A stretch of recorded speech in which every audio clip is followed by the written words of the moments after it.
We are live. Welcome to a special edition of the CK Podcast / post-game show. The Kings win 121-119. You know, it's a good show from the get-go when you see a smile from Javier. He is smirking. He's like, yeah, this is the first win. How you feeling, man?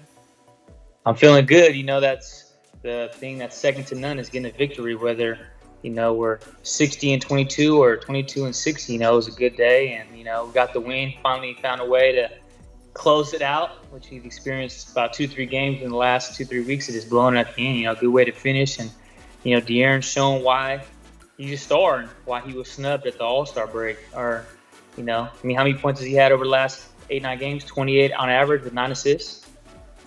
He's playing well. He's going through that little stretch that he went through right before he had a bad stretch after he sat out, right, against the Orlando Magic. And then he just couldn't find his rhythm. And both you and I agree that even though he never came out with it publicly, he was injured. I mean, he needed a break, and we knew that the All-Star break would serve him well. And even though some can argue that he got snubbed, I don't think he did because he didn't do enough, in my opinion. But if they would have extended the roster to say 15 players, then I think he could have made it right then and there. But you can literally make an argument for everybody who did make the All-Star team. Devin Booker wasn't even one of the top 12 guys, right? So it was kind of difficult to say that he was snubbed. A guy who got snubbed to me was Chris Middleton. But again, we've had that conversation. De'Aaron Fox is back on track, playing the way we believe he's going to play for the rest of the year, unless he gets injured again, and that may be very possible because of how he plays. When he's ultra aggressive, when he's initiating contact, he is more susceptible to getting injured. But that's your game. That's how you have to play for this team to have a chance to win games.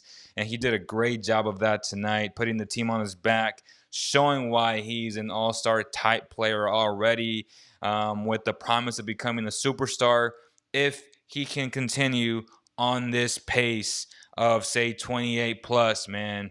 And I know we played Bradley Beal, who is a bad man. I mean, this guy can score on all three levels. He showed it again tonight. I think you texted me that he had 26 points in 26 minutes. That's efficiency at its highest. And even though the Kings got a win and D Fox got a great shot over him, pretty much the buzzer beater, he still had a hell of a game himself, man. And I just fantasize on this idea of Fox and Beal playing together one day.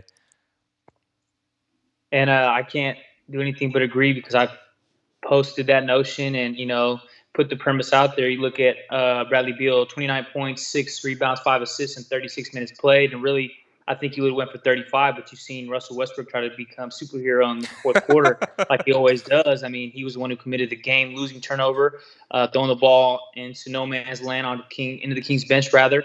Granted, he had a tremendous game, 26, 14, and 10, but we don't have the turnover ratio. If we, went and looked it up, I'm sure it wasn't great. Whether it was low or high, he had the game-losing turnover. But again, if Bradley Beal has 3 or 4 of those possessions in the game, I don't know if the Kings win. Granted, I'm glad they did.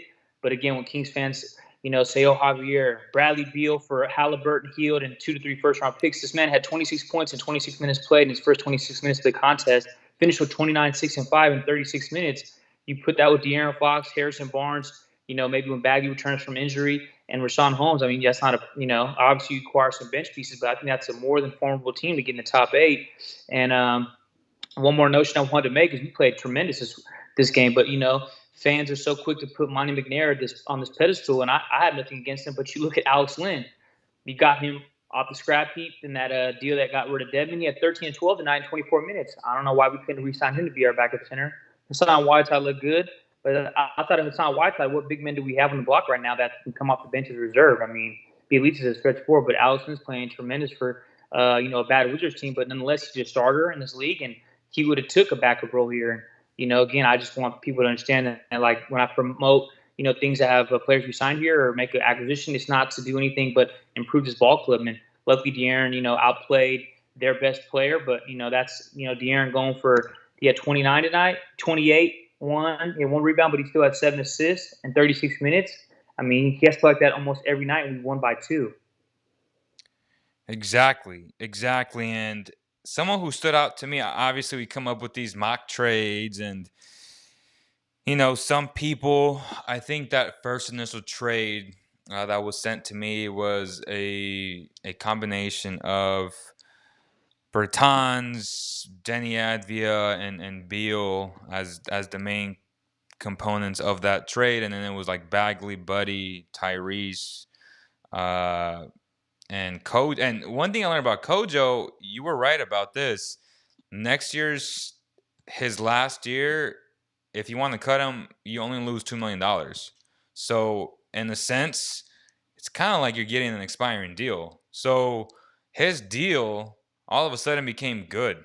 Like from overnight, his deal isn't that bad anymore because it's an expiring deal.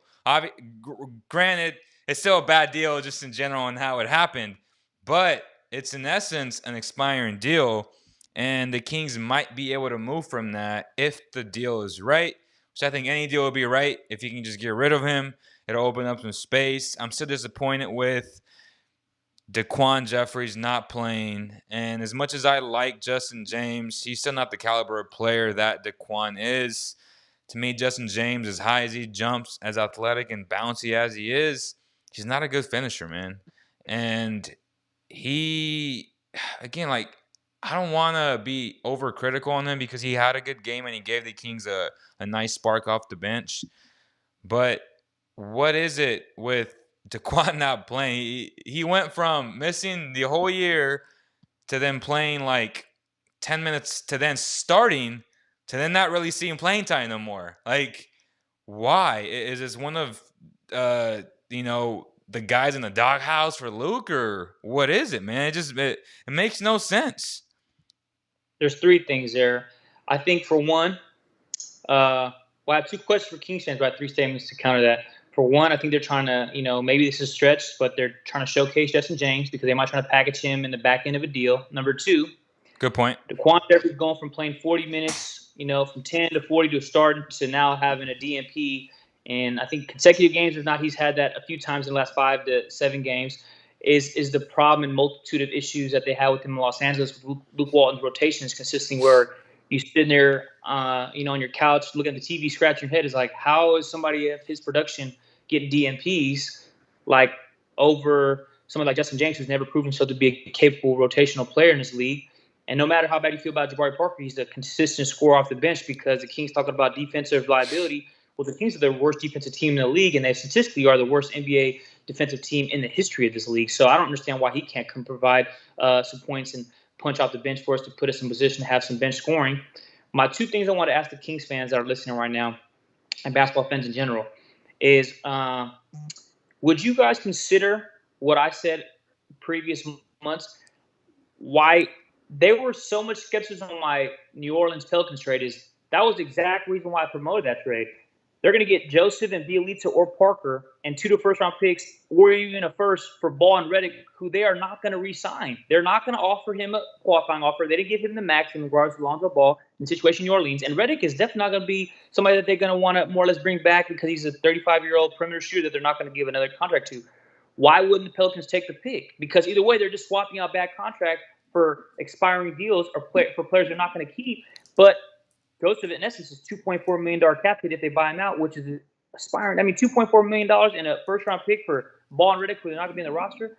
Tell me why that doesn't make sense in your estimation, Kings fans. And secondly, do you think Daquan Jeffries not playing consistently, well, we know he's a capable defender, 3-and-D guy, consistently has proven himself to step up in this franchise from the D League, the G League, now to the roster and the 15-man consistent roster that has been presumed on his end. Why is it that Luke Walton doesn't have the understanding of people question his rotations, and then when we have so bad a bench production, people have a consistent issue with the rotation setup in regards to the sequence of players? If I'm wrong there, if that's a reach, please let me know in the comment section, fans, with the trade as well as the rotation, because there's no reason Daquan Jeffries shouldn't be playing. And again, the trade that I promoted with Joseph and Bielitsa and Parker for the Redick and the Lonzo Ball deal with the pick included first or 2 seconds. Why wouldn't that work to you? Because I said, like Leo just said, Corey Joseph's essentially a expiring deal, man. Yeah, I mean, I had Whiteside, Belly, Kojo, a 2023 unprotected first round pick for Lonzo Ball and JJ Redick.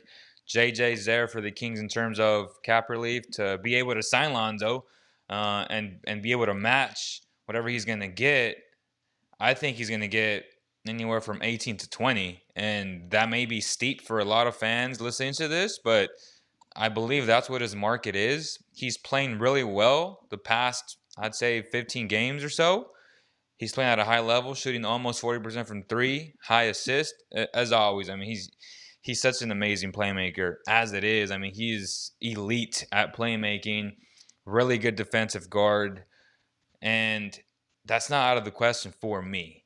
Now, Zion, and I watched them play last night. They literally gave us their best impersonation of the Kings, and they gave up a game that they should have won, which was insane to see. And it just also shows how amazing Dame is, but also how incompetent and silly some teams are, and how why you wouldn't be able to close out a game like that. But I was watching them, and they have a lot of talent from the guard position, which is why JJ doesn't play. And people asking, "Oh, JJ's just a name at this point." Josh Hart, Alexander, Lewis, who I like coming out of the draft, Kyra. Those are all guys that are playing, and those are all guys that I would love to have if I was the Kings, right? Those are all young, nice talents who are big guards. I mean, Alexander's a big guard. I'd like to have him, no doubt, but we know that Griffin wants to keep that talent there, and if he can move and get an asset for Alonzo Ball, it wouldn't make like it makes complete sense to get something like, or he's gonna want to open up that space to sign somebody else. Like, I just don't see him in their future plans.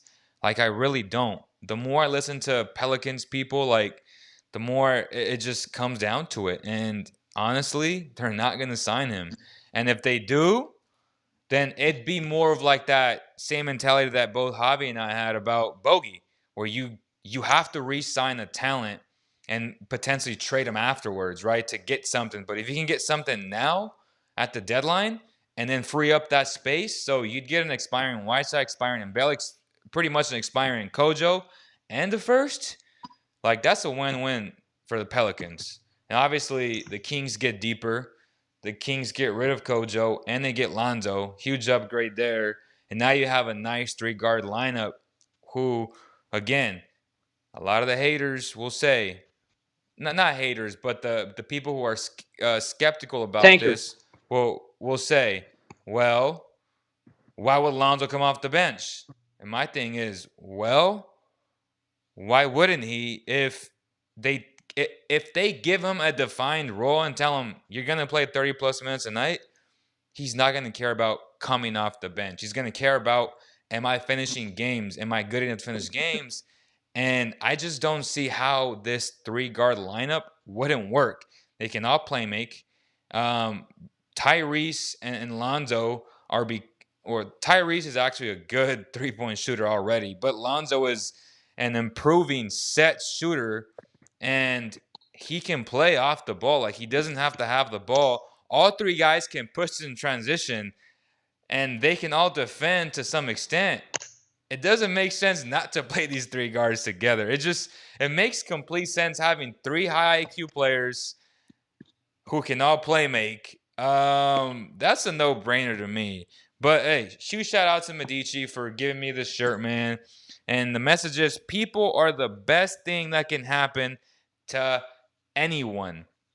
That is their motto. They love people, and we love people. Even though, we've been dealing with some drama on social media, I still have faith in people. I still have faith in humanity that things will essentially take care of themselves. But for a lot of the people who don't understand what's going on, y'all can go see everything on social media. I'm not going to bring it up on this show because we talked about it on the last show. But hey, man, I believe in people. Just be a good human being, man. Please, just be a civilized adult, and I think things will take care of themselves, man. But yeah, man, that's what I think about the whole Lonzo Ball situation. I had two quick comments. Obviously, the sentiment we're all humans and we need to treat some kind of others because no one wants to be treated the way they wouldn't want to have anybody else treat them. If you treat somebody with disrespect, you can't complain about having same being presented back to you. But furthermore, outside of us having a distinct notion to treat each other the way we want to treat it, I want to talk about the Lonzo Ball notion real quick. You look at things, and in New Orleans they have Lewis, Bledsoe, and Hart as the starters. Like I said, Lewis, Alexander on the bench. This is how I see it. Kings fans say, why would you want to pay Lonzo Ball $18, $20 million? Well, I think the majority of the Kings fans were pretty upset that Bogdanovich walked. And what you're telling me McNair can't make a correction and right his wrongs by signing a guard 5 years younger? That's essentially what Bogdanovich was to this team. Outside of maybe he lacks a little bit of perimeter shooting, but he makes up more than twice his defensive stalwart in regards to him being a defensive, just overall catalyst to what they would be in Sacramento because he's a tremendous defender, superb on the perimeter, and he would bring versatility not just defensively, but with his playmaking ability, which is what we've lost consistently on this bench, on his roster with Bogdanovich's departure. You pay him $18, $20 million. Okay, why would you want to pay somebody like that on the bench? Well, Bogdanovich wasn't going to start, and even if you say he was, well, that means Buddy Hield would make a $24 million plus to be on the bench. If you sign a Lonzo Ball to $18, $20 million to sign with Sacramento to be their backup point guard and say, it doesn't matter who starts, are you going to finish the game? I'm more than certain he'll say, hey, I might start in Orlando or Houston or wherever, but I can get 18, 20 million over. I can get what Sacramento offers him 18, offers him 5 for 90. I mean, why would I'm not saying the Kings, per se would offer. I'm saying if they are in the threshold of, they have the money to offer him 5 for 90, they make up for the Bogdanovich miss in regards to not extending him because they get a playmaker, a defensive stalwart, somebody who can pass the ball, top 5 passes league, and he's their backup proven point guard on the bench, and he's not 20 like Bogdanovich, he's 23. So if you guys are on here and want to say that's an incompetent thing to think in regards to the Lonzo Ball offer and trying to re-sign him in the season with a qualifying offer of 5 for 90, were you guys the same ones saying that they should have kept Bogdanovich? Because essentially he's in a Bogdanovich without the perimeter shooting, consistency, but he makes up defensively for it, and that's what we really need because no matter how well we shoot with this team, we still can't win because our defense is so bad. Tell me why I'm wrong there, and if you do feel I'm wrong, tell me why Lonzo Ball wouldn't be a good addition on this bench, even if it's $18 million a year. Because again, for free agents to come here, the Kings got to overpay for time. And Lonzo Ball, whether he's wrong or able player that can come in consistently for the Kings and any other team in this league, for that matter, if you want to talk about what he can do for any other roster. Yeah, you were kind of cutting off towards the end. Don't know if something's wrong with the internet, but you were kind of cutting off. But to your point, yeah, Lonzo Ball would essentially be replacing Bogey. And this whole notion of fans, well, why would you pay a guy 18 to 24 million, right, to come off the bench? Like you said, Buddy came off the bench. It's just that's the price you have to pay if you are in Sacramento. Unfortunately, that we're not LA, we're not Brooklyn, we're not these huge market destinations that players will take discounts for. You have a losing culture. You have to overpay for guys. It's just the way it is, y'all. I have to remind you guys, it's just the way it is. And I have some good news, I would say, that I found out Saturday, and I'm not going to get into details, but just more uh, broad stuff is I found out that the ownership is really, really trying to hit the 10 seed and trying to get into that playing game. So what that means is it's going to be interesting to see whether or not, because what I'm hearing is that obviously Monty more so wants to retool, and he doesn't want to call it tanking, but more like rebuild. But ownership is like, I want to make the playoff, or I want to at least make the play-in tournament and give ourselves a chance. So it wouldn't shock me to see that they get some veterans at the deadline. And some of y'all may be thinking like, oh my gosh, Vivek is once again being intrusive, putting his hands in the fire where they don't belong. He's not allowing the GM to do, his thing. And yeah, I do agree to some extent, but as I've always said, at the end of the day, this is a business, and you. And I hate it because I don't like the fact that he's intervening, but he's just, in the sense he's like on the non-tanking side, so it's like hard for me not to agree with him there. But again, to be intrusive in a process for a new GM in a sense is kind of not the way to go. I mean, he's done things backwards his entire tenure. So I'm not going to be hypocritical and say, well, no, like just because he doesn't want to tank, I'm going to take a side. No, I think he's done things backwards a lot, like hire a coach first and then the GM second. He's done that literally every single year. And it just seems like it doesn't work. But all I'm saying, all I'm reporting is that don't be shocked if the tank isn't in. Like these last 2 weeks, we've been under the impression, I've been telling you guys, and my gut says that they're going to blow it up and they're going to get rid of HB and Buddy and just give me unknowns and assets. But I don't know. I would say the last month that this ownership is they're intervening to some extent. Now, will it come to fruition? Will Monty be like, all right, I'm just gonna quit on the spot if you don't let me do what I want? I don't know. I don't know, but I will say this: it's not like 100% anymore.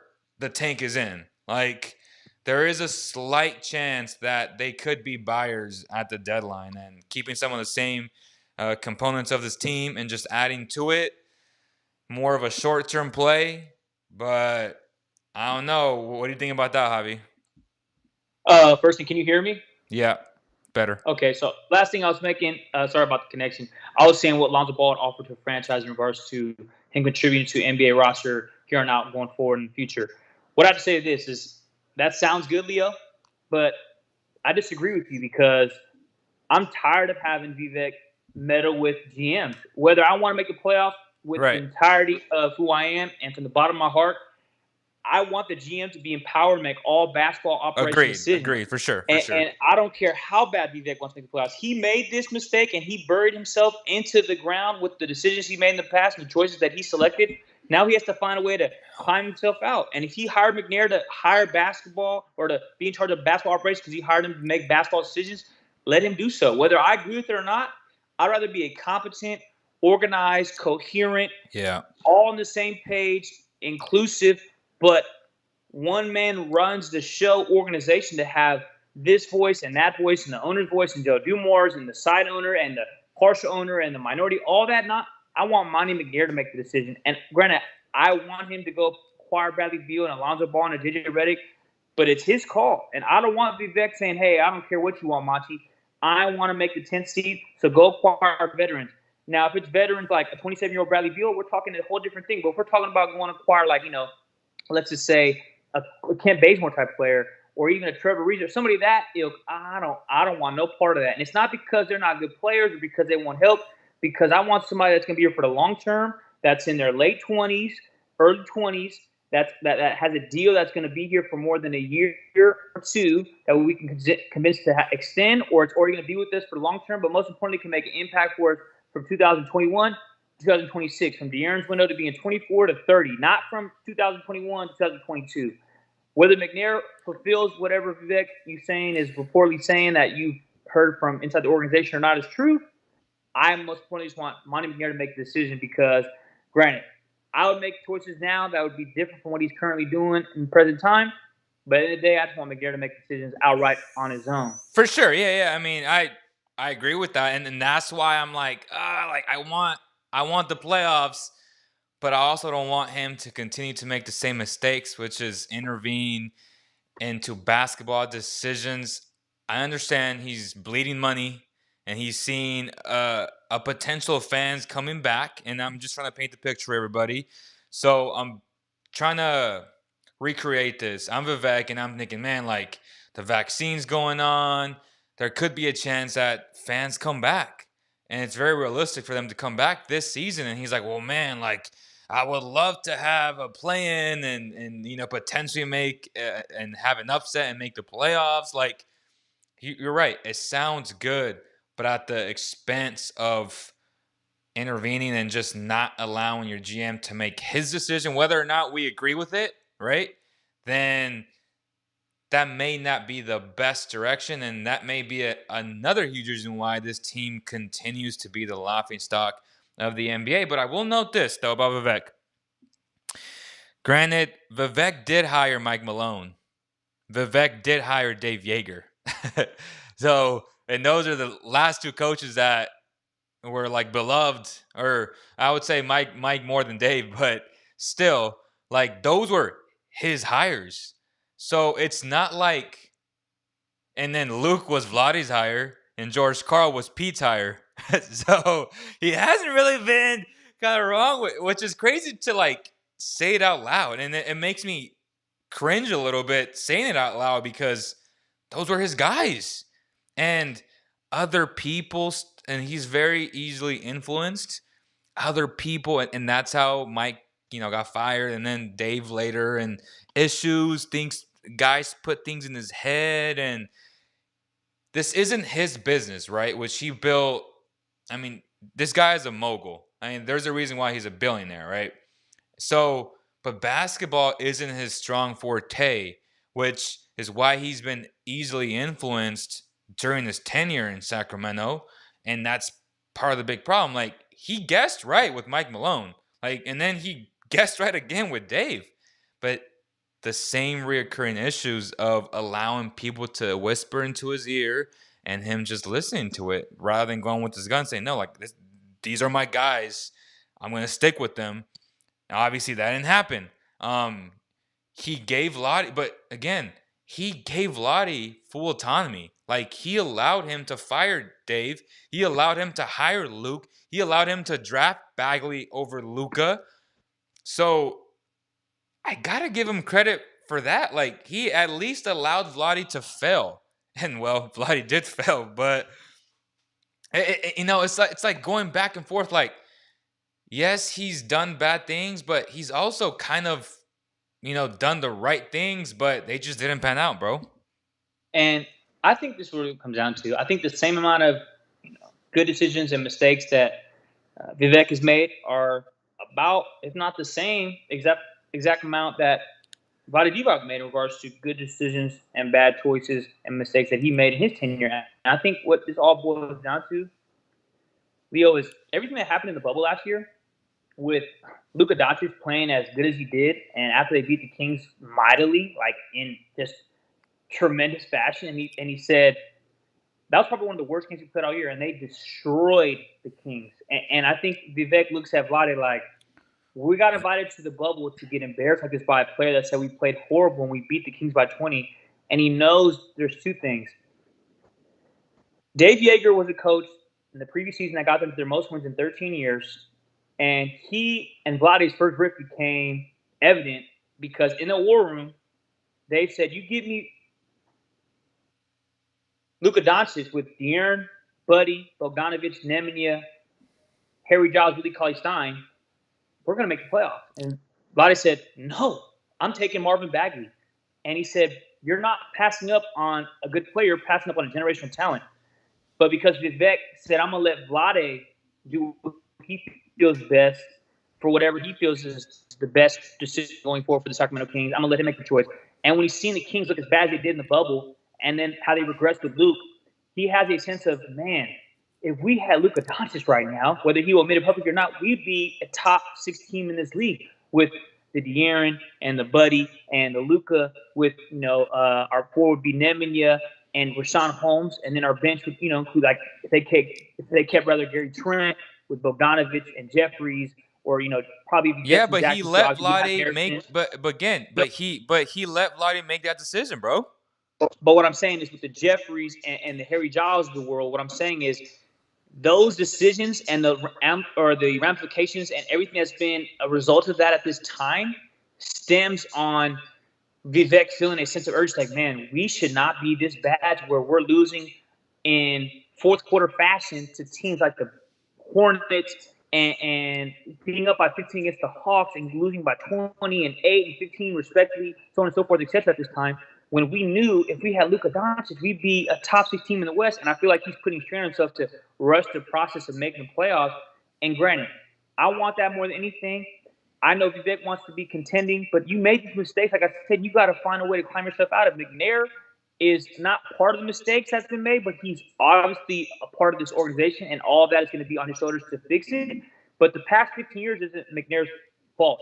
The only way I feel that can deem the Kings a playoff contender is if they acquire literally a Bradley Beal or Bradley Beal himself with Alonzo Ball and a JJ Redick combination on the bench or something equivalent to that. If not, I don't care what free agent or excuse me, what transaction they make for any trade they make. I just don't think it's going to be enough because they're 16 and 24. They've blown at least between 3 and 9 games or 3 and 8 games they should have won. Whether they won all 9 of them, maybe what 25 and 25 and 15, or if they at least got half of them, maybe 20 and 20. But they lost them, and they're over with. Those games are done. So at the end of the day, unless they acquire some talent like Bradley Beal, which is, I'm not saying it's the number, who knows if they'd even consider that. I don't care what transaction they pull. They just are not going to have enough, in my estimation, because they put themselves in an 8-game hole. You feel what I'm saying? I see what you're saying, but in the same breath, Vivek has been such a easy scapegoat to say, well, he sucks, he's an alpha owner. But let's be honest, like, he made the right.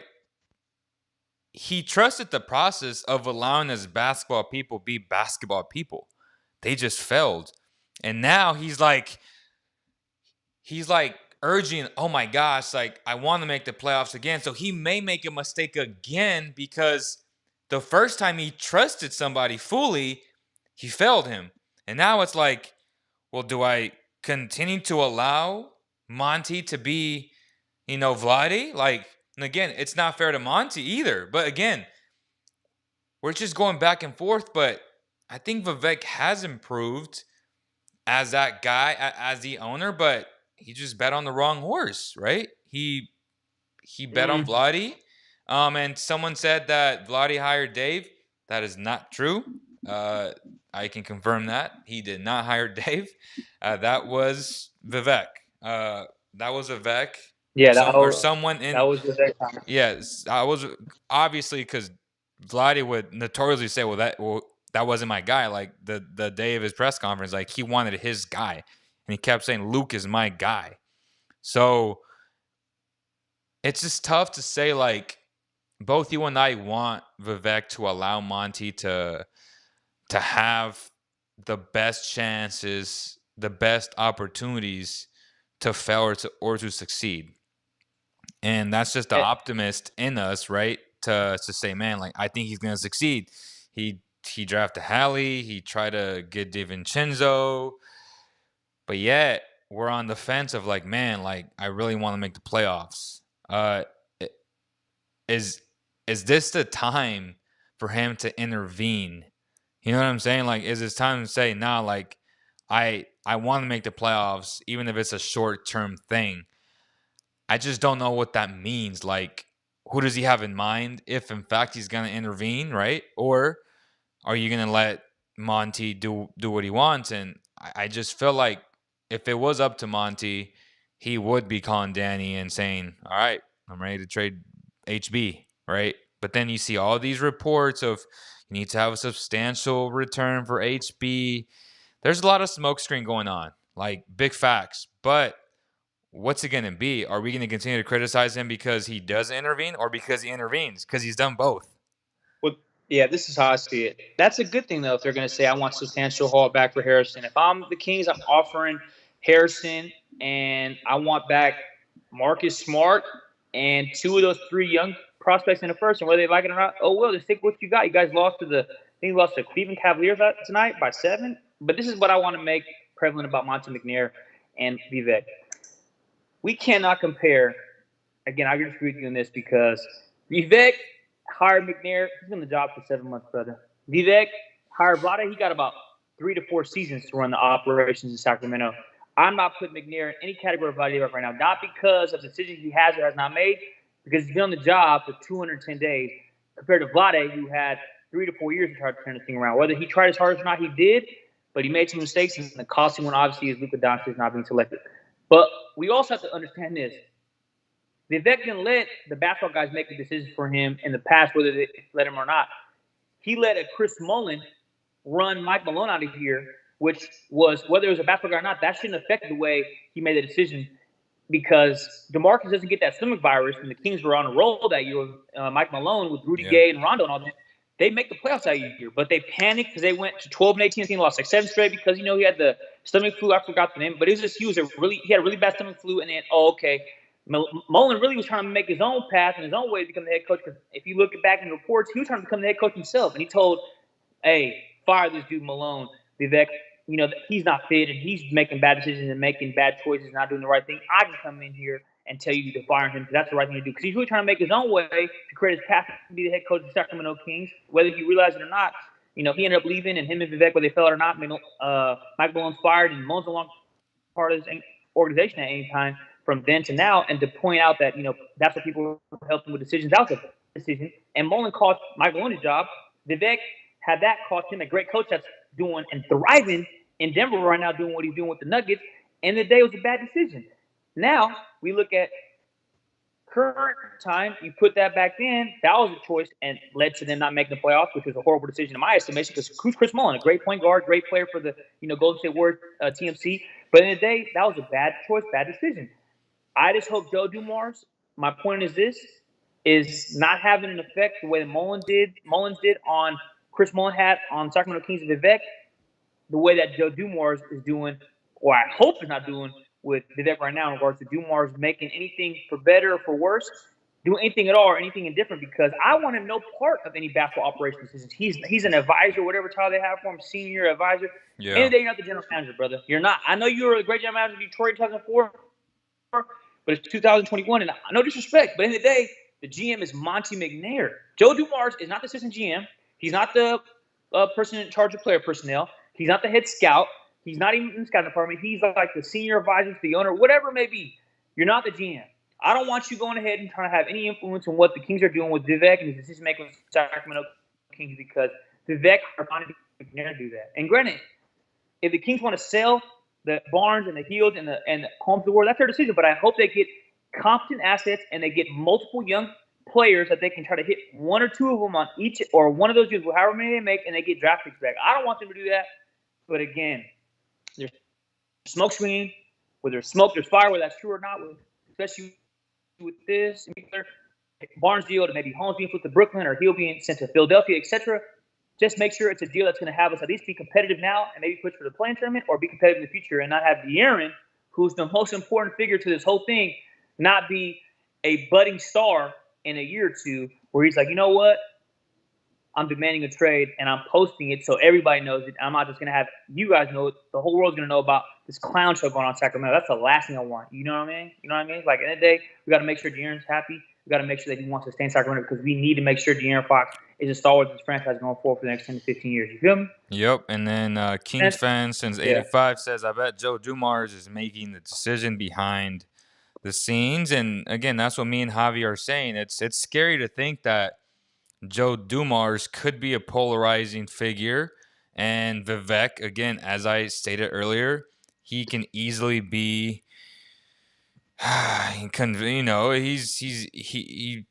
gullible to a lot of things, right? Max Diego says Sac receives Neesmith, Langford, Williams, a first-round pick. Boston receives HB and Bielitsa. So pretty much the deal that I had proposed. Can you ask him a question?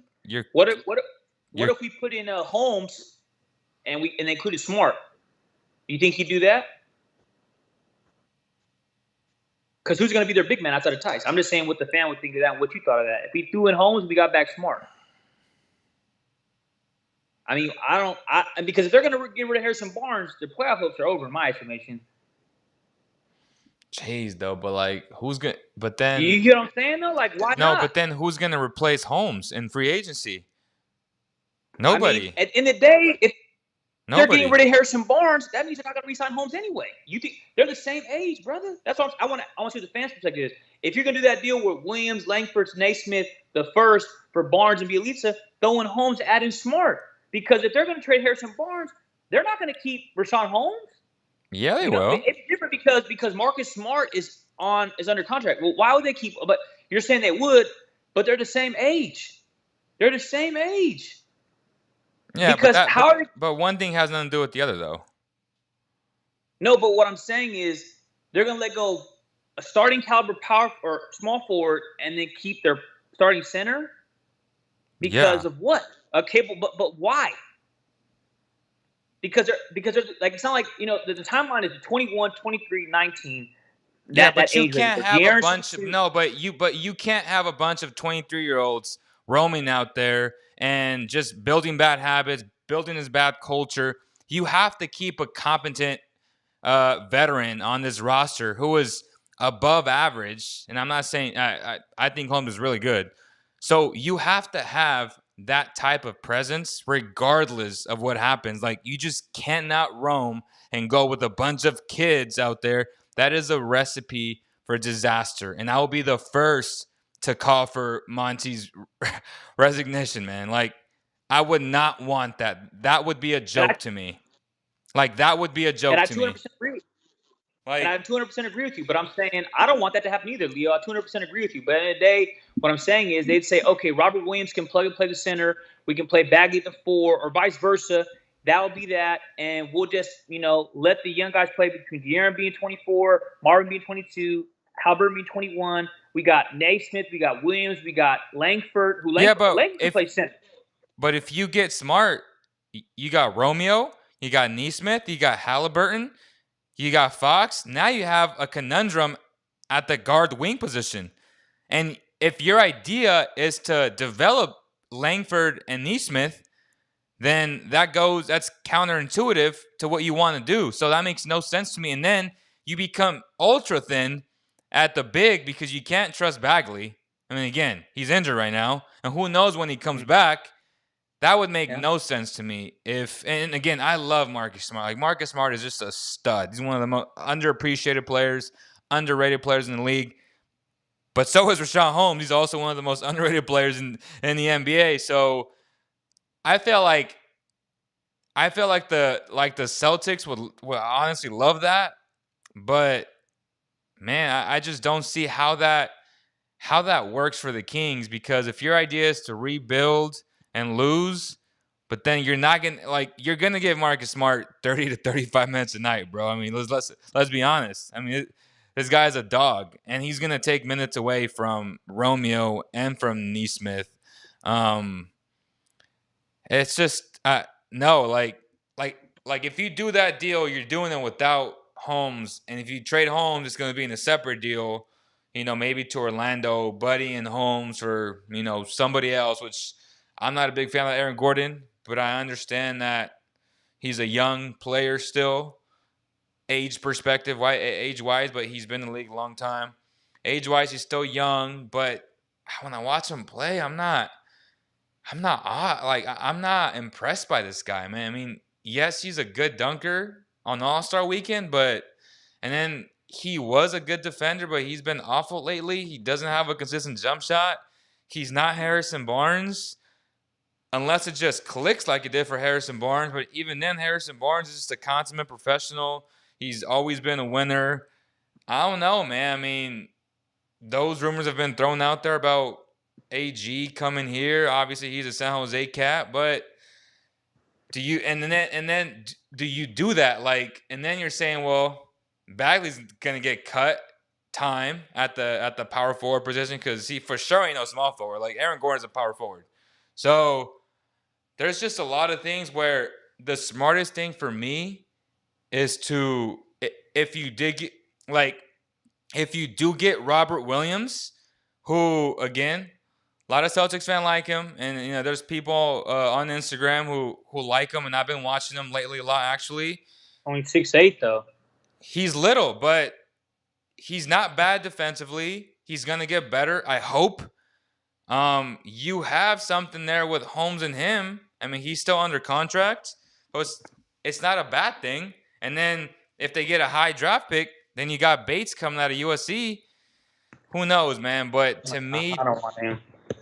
No, me neither. But But still, that's the name that's the best big in the draft, and we'll see what happens, though. What do you feel about this?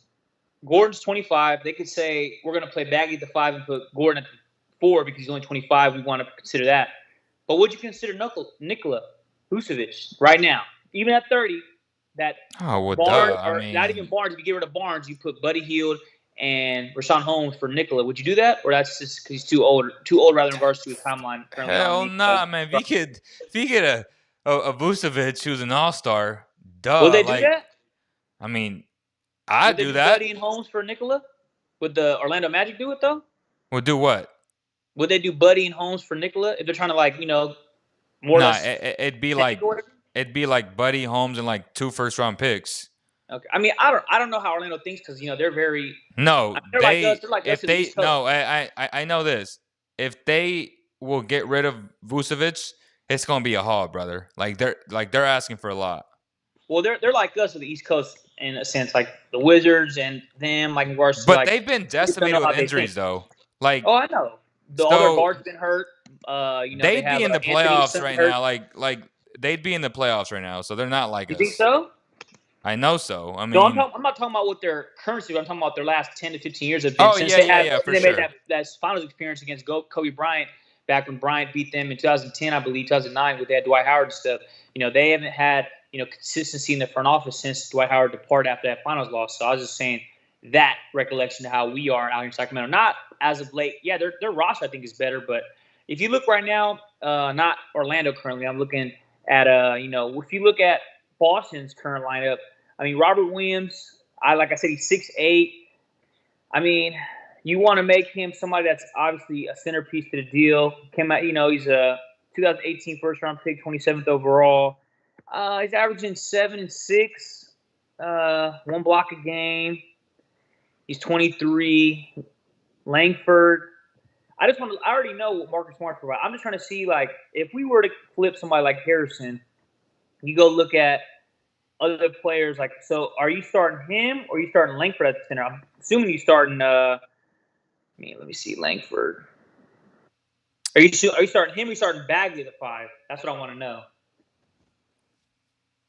I'm starting who? If you make that deal? You starting Williams or starting Bagley at the 5? And then you're starting Holmes at the 4?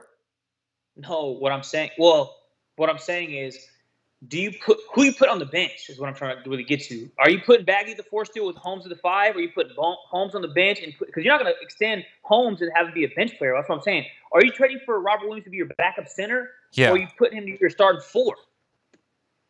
You're trading for Robert Williams to be your backup center. Okay. And Langford be your backup.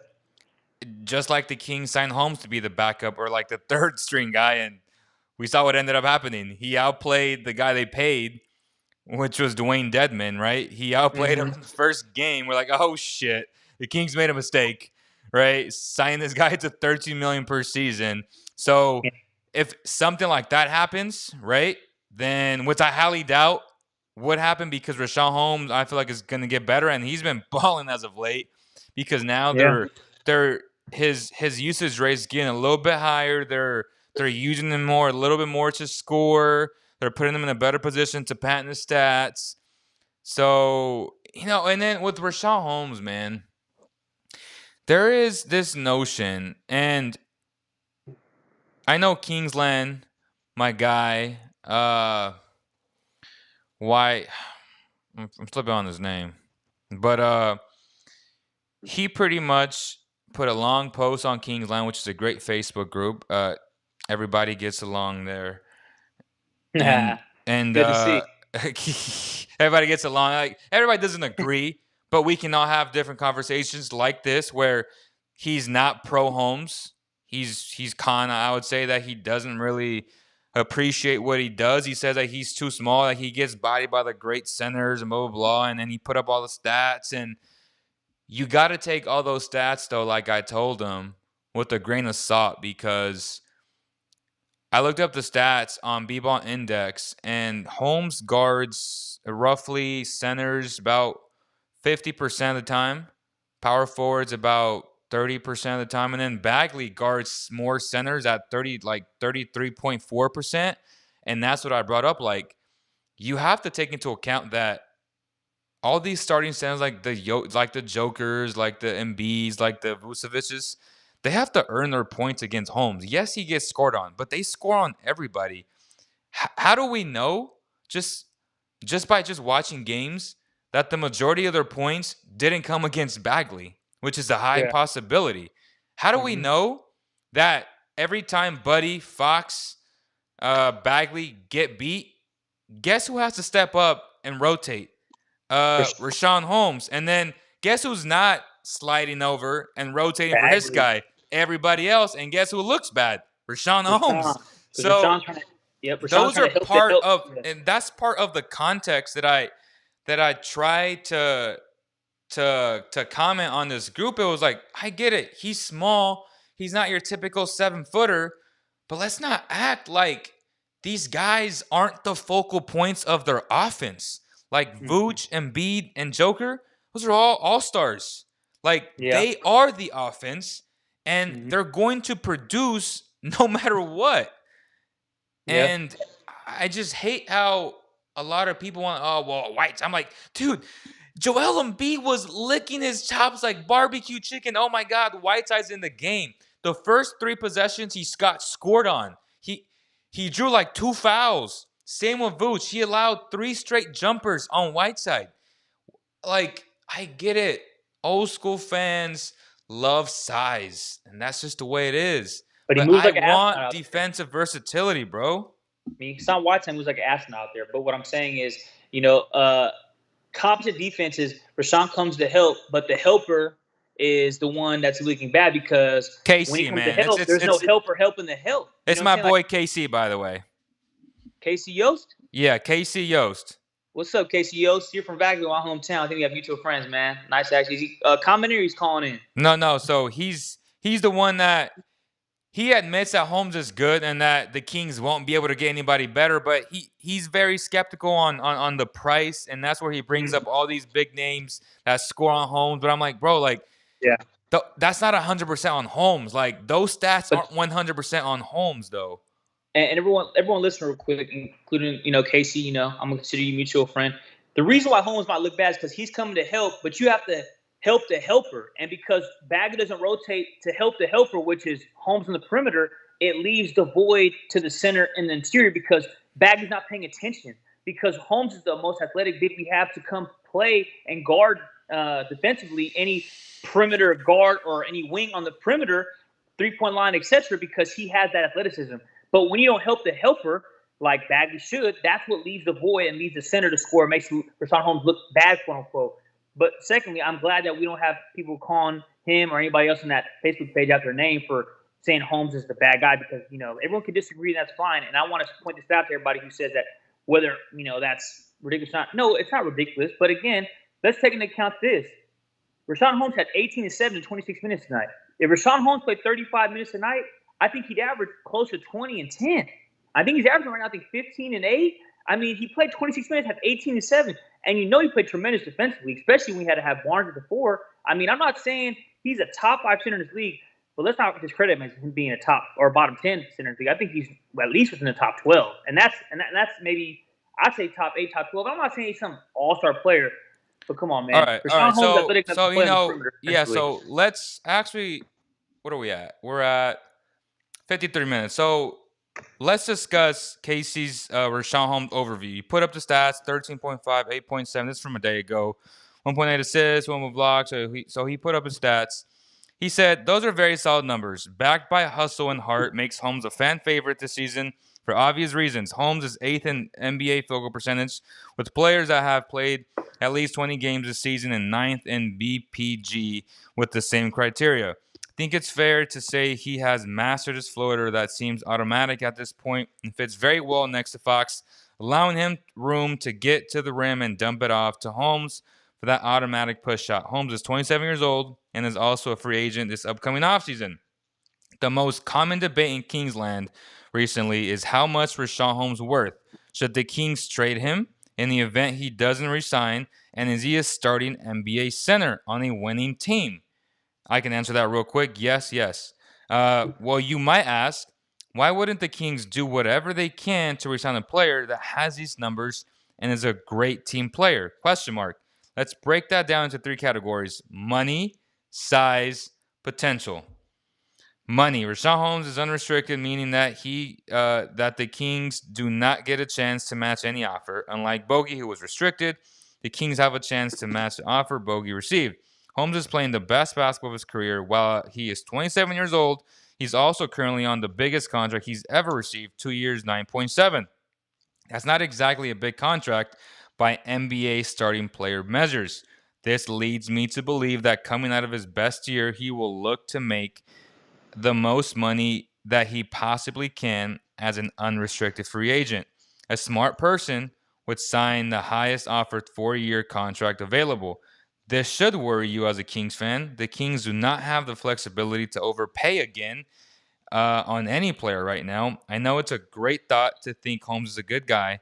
He'll take a team friendly deal and stay with the Kings. I hope so, but that does not seem likely to me. And he's right. I know he won't. It's definitely not in his own interest to do so. His second point, size. Rashawn's 6'10 on a good day. And sure, it really doesn't matter how tall someone is, even if it doesn't affect the game. Unfortunately, in this case, it does affect the game. Anytime Holmes is matched up with an above average center with a little size, he is vastly outmatched. Here are some examples. Joker, 29, 15, 14. Rashawn had 6'9. Aiden, 11 and 15. Holmes at 8 and 11. Joker had 26, 10 and 12. Holmes at 25 and 3. Wiseman, 10 and 5. Holmes, 4 and 3. Boucher, 23 and 10. Holmes at 10 and 0. Nurkic, 18 and 12. Holmes at 17 and 9. Adams, 12 and 15. Holmes at 16 and 7. Vooch, 26 and 9. Holmes at 20 and 12. Bam, 18 and 14. Bam is also little, by the way. He's actually a little undersized guy. Holmes 4 and 6, so he didn't have a great game. Joker 58 and 12. Holmes 21, 10 and 2. Embiid 25 and 17. Holmes 10 and 5. Vooch 42 and 9. Holmes 10 and 7. Cantor 22 and 21. Holmes 12 and 11. Capella 24 and 14. Holmes 20 and 12. He says, I don't care what your girlfriend tells you. Size clearly matters in this case. LOL. All right, last part. Potential. I think most of us agree that we are looking at prime Rashawn Holmes right now. And because his game is made up mostly of hustle plays and the reliance on others to set him up, that certainly claps the heights he can reach as a player. And I'll say this, that's not a bad thing because he plays his role very well, and sometimes you don't need high usage players. All right, let's continue. My worry is that Holmes' ages' balance will fade away. Being undersized with a limited skill set can be an issue going forward. My answer to that is not necessarily true. Every team has certain players play. They are used in different ways. So player optimization. Right now, the Kings do not allow him to do certain things. And then people ask, "Oh, why is this player who the Kings traded or gave away? Why did he flourish?" It's because other coaches see other things. And I'm not saying he has an abundance of things that we haven't seen, but I do think he has an outside jump shot, regardless of how ugly that may look. He can hit the corner three, but yet he hasn't shot the corner three because he's playing his role, which again takes a lot of guts and it takes a good team player to just play a role and ask what the coach asks you. That's what Rashawn Holmes is doing. So he's not as limited as you think he is. So we'll just finish it with this. It may be hard to believe that after reading this post, I am actually a big Holmes fan. I, of course, love his heart, love what he brings to the team, and love what I love that we have him on such a good deal right now. That, however, doesn't make me blind to the weaknesses that I pointed out above, and I feel that they should be Kings fans as well as Monty consider as we approach the upcoming trade deadline and free agency. This feels very similar to 2 years ago when Kings fans were discussing how much Buddy Hield should be paid. He was having a career best year, and fans wanting him to be paid. That doesn't mean he should or that it's the best thing for the Kings as a franchise. Hope you enjoyed this breakdown. As always, go Kings. Please share your thoughts below. So what are your first thoughts on that? I mean, the numbers, I think were above average. Obviously, not all his game production comes in the stat line because how he plays defensively. But no matter what we say, no matter what we do, we know you can recognize, and we all as fans can see his tremendous play is through the heart and soul. Each and every game we watch the Kings play, and they go through him. I'm not saying as, but I'm saying he sets the tone. And if you're an athlete, you have that guy on your team that sets the floor for how you're going to play that night. And when he comes on the floor every night, he gives you all 200% of who he is each and every night. And if he wants 60 over 4, I'm gonna give it to him. Go find me a better center. Whether and this Buddy Hield How comparison, much? okay, there's some. How I'll give him much? 60 over 4. Which 60 is million over 4 years. that's 15. 15 annually. It's 15 annually. That's what I'll give him. And if you wanted 68, I'll give him 68. But that's just me. And it's because Buddy Hield's comparison, I'll give you that there's some credence at the end of the day. Buddy Hield's a great perimeter shooter, great scorer to a certain extent, above average, if not average shooting guard at best. But what he doesn't provide, and there's no discredit to him, is what he has, what he does not have, rather, that Rashawn Holmes has, is Rashawn Holmes has something that's internal. And that's fire, that's desire, but that's the will to win and always put his body on the line for his team. Whether he's going against a Joel Embiid, whether he's going against Draymond Green, you know he's never going to back out from that challenge. And I'm not saying Bagley has, I'm not saying, Tyrese has or whoever, but I know this, that I can rely on Rashawn Holmes to tie up his shoes, put his headband on, and he's going to go to work no matter who's on that court. And that's something that's invaluable, man, because we got players in this league on the Kings and other teams alike that do take nights off.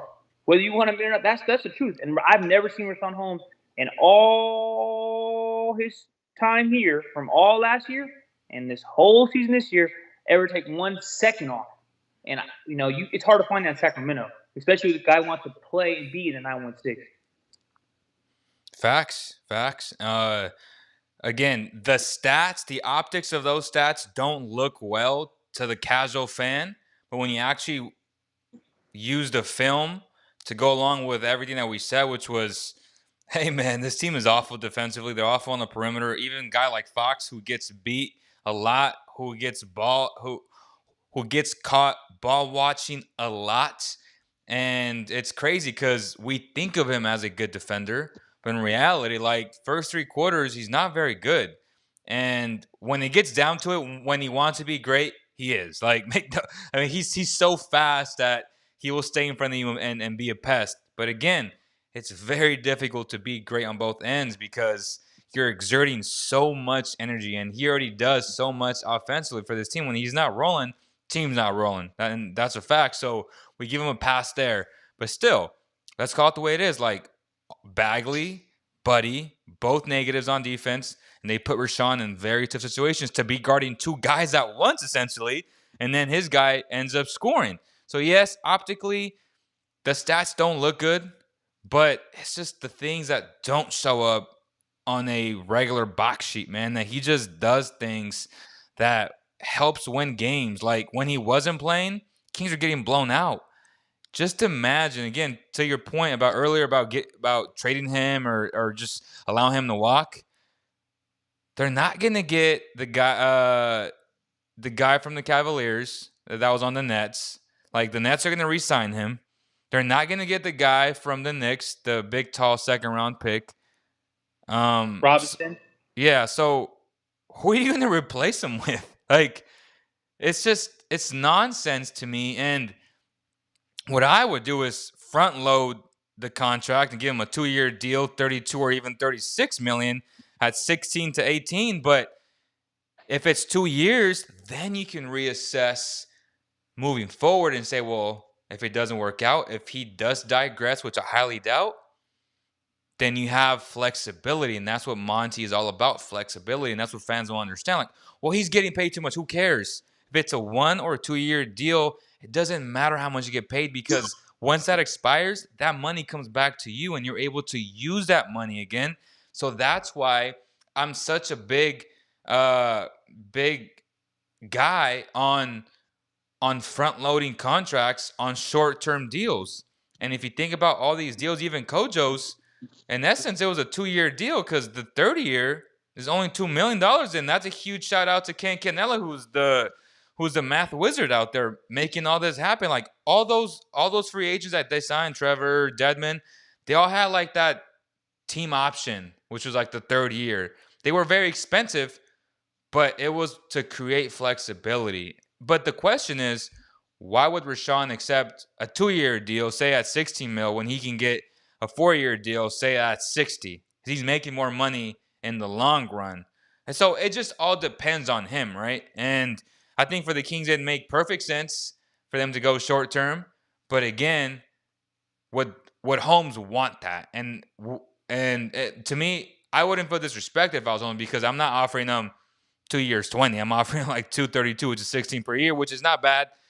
Definitely a nice little raise for him, but it's gonna be interesting, man. And Monty has his hands full, bro. Yeah, and I just see it as this going forward. If you don't want Rashawn Holmes, who wants to play in Sacramento, who do you want at center? That's what it comes down to. Who do you want at center? And don't tell me Marvin Bagley. I just want to know, Kings fans, who do you want at center? You want Hassan Whiteside? You want Alex Linnes to be your starting center? You want to bring back Harry Giles, which I would be opposed to as your backup center. But who can you really rely on each and every night to be your starting center? No matter if the stats are great or not, he wants to play in Sacramento.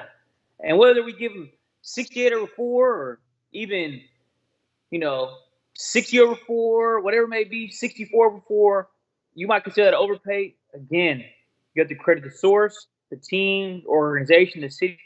Most importantly, you got to credit the general manager with the player. Rashawn Holmes will sign for that, and he can get, if not equal, maybe a little more, maybe a little less, but he wants to do it here. Like, that has to mean something to you, man, because everybody takes their joke and makes Sacramento the butt of it every time. And he's like, no, I want to be part of the rebirth here with De'Aaron and Marvin and Harrison and Halliburton and Buddy Hield to a certain extent. You have to at least accept that that's a direction that is invaluable, because what player that outside of De'Aaron and the other four that really have shown they want to be in Sacramento to help turn this thing around? And if you can find 4 or 5, including a center, then power to you, man, because I don't know a whole lot.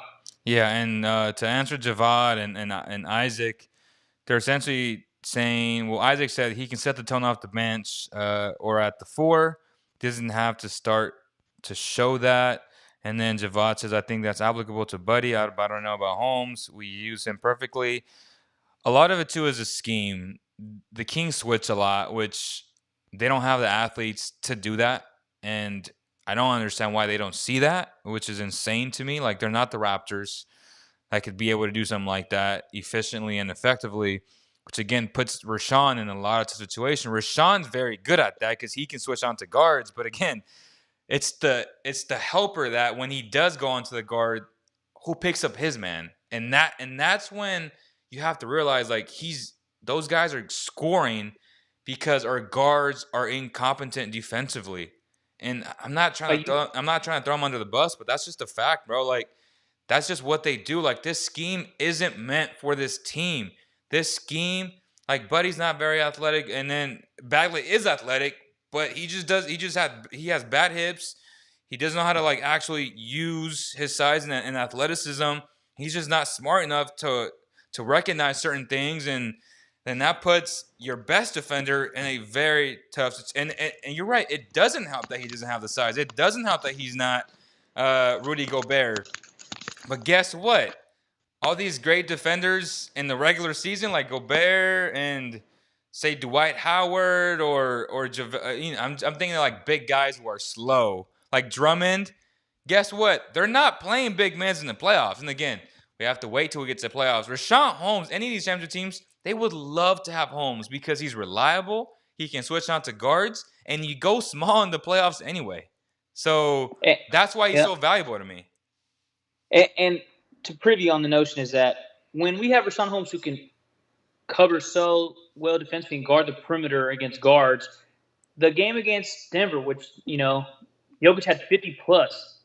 The reason why Rashawn's coming to help is because our defenders on the perimeter against the Porters and the Murrays and the Morrises and the Gary Harrises of the world for Denver, we're not being able to have any penetration or any defensive stalwart have any sort of consistency to stop them. So he came to rotate on the perimeter to stop their shooting capability from the three-point line, and we didn't have any help to the helper, which was, again, Rashawn Holmes, like I stated previously. So when he's coming to help, nobody's helping the helper, which would be Marvin, which would be even Harrison, maybe Buddy, whichever. But I'm saying the guards on the Denver Nuggets that game were beating our perimeter defenders from like I said, the Murray, the Porters, the Harrises, the Morris of the world. And that's why when he comes to rotate, as the helper in Rashawn, nobody's helping the helper. And that's why Jokic is in the paint going crazy. But nobody, look at Nikola Jokic had 50 plus on Rashawn Holmes. No, man, because and Barton, also you got to pencil in and figure Will Barton is in that conversation because they have a multitude of weapons on the Nuggets roster that he was having to compensate for and come help. So if he's not having help for those players, for the players who are getting beat, then we have somebody hitting a three. But nobody's helping the helper. People have to take that into account, whether it's Embiid, whether it was Jokic, whether it's Vucevic. He's coming to help, and no one's helping the helper. So before you guys, consider him as like a lackadaisical defender against bigger bigs in the league, bigger centers, he's coming to play and, cover and guard the perimeter because we have lackluster defenders that guard three-point line consistently all around the league, whether we're playing a good three-point team or not. I mean, you've seen P.J. Washington, whoever it may be, just consistent. I mean, like we consistently play that in the perimeter, and he has to come help consistently, night in, night out. Exactly, man. And for people who want him to come off the bench, I mean, if he's coming off the bench, that means you got somebody who's better than him. And the Kings don't have that guy right now. So in the perfect world, yes, I would love for him to come off the bench. But the reality is there ain't nobody better than him coming off that start. Bagley is not in his league, bro. So let's just keep it real. Like if he had Vooch, he'd be like, all right, for sure. Like your bench just got 1,000 times better. But you don't have Vooch. So who's going to start over him? Don't say Whiteside. Don't say Alex Len. Don't say any of these below average centers. Just because they're tall. Like, no. It doesn't work like that, man. But I think we've been doing this for an hour and 11 minutes, man. It's been a good conversation for everybody that's watching. 25 right now. But, hey, make sure you hit the like or dislike. Please, please, please. It helps us out a lot either way. Final thoughts, bro. I mean, the deadline next Thursday is going to be fun. Hey, it's going to be an action-packed week next week on Cowboy Kingdom platform on Instagram as well as on the YouTube channel. So please make sure you subscribe. We're going to be counting down the days next week in regards to discussing trade possibilities, scenarios, as well as anything that's going to occur and take off with the Kings coming Sunday onwards next Thursday. But be prepared for the back-to-back they have Friday, Saturday. And, we'll be right back and right here with the post-game analysis and just tune in and, be ready because it's going to be an action-packed week over the next 10 days or so. All right, so I appreciate you. As always, make sure you hit the dislike, and whoever listens to this on iTunes, Spotify, wherever you get your podcasts, make sure you leave a review and let us know how we're doing. On behalf of the entire CK family, we thank you guys, and we'll see you on the next one.